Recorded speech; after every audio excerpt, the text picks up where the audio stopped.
Ramadan tiba, Ramadan tiba, Ramadan tiba. Marhaban ya Ramadan, marhaban ya Ramadan, marhaban ya Ramadan, marhaban ya Ramadan. Ramadan tiba, Ramadan tiba, Ramadan tiba. Marhaban ya Ramadan, marhaban ya Ramadan, marhaban ya Ramadan, marhaban ya Ramadan. Ramadan tiba, semua bahagia, tua dan muda bersuka cita. Bulan ampunan, bulan yang berkah, bulan terbebas api neraka.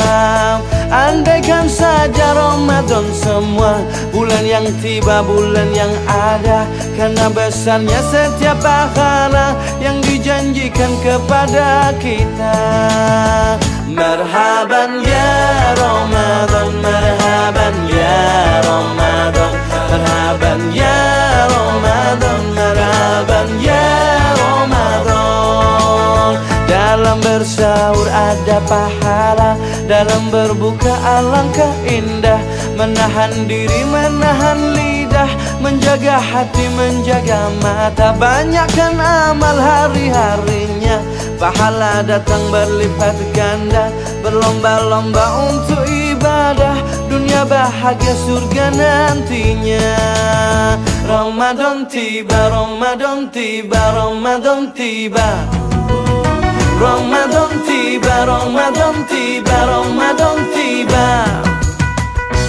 Dan semoga setiap jiwa diberikan ampunannya. Dan semoga hapus semua kesalahan setiap jiwa. Assalamualaikum warahmatullahi ta'ala wabarakatuh. Saya selaku penasihat Yayasan Darul Hadis Pulau Pinang ingin mengucapkan selamat hari raya kepada seluruh warga yang bertukus-lumus menjayakan program Pusat Pengajian Darul Hadis Pulau Pinang dari peringkat atasan sehingga peringkat bawahan. Jadi saya ingin mengucapkan selamat hari raya kepada seluruh warga Pusat Pengajian Darul Hadis Pulau Pinang. Pertama sekali iaitu saya ingin memohonkan maaf kalau sekiranya ada berlaku dalam tutur kata saya dalam masa saya berada di bawah yayasan ini, dan ketika laku yang menyinggung perasaan tuan-tuan dan puan-puan, saya mohon minta maaf dengan selamat hari raya ini. Alhamdulillah taufiq. Assalamualaikum warahmatullahi taala wabarakatuh.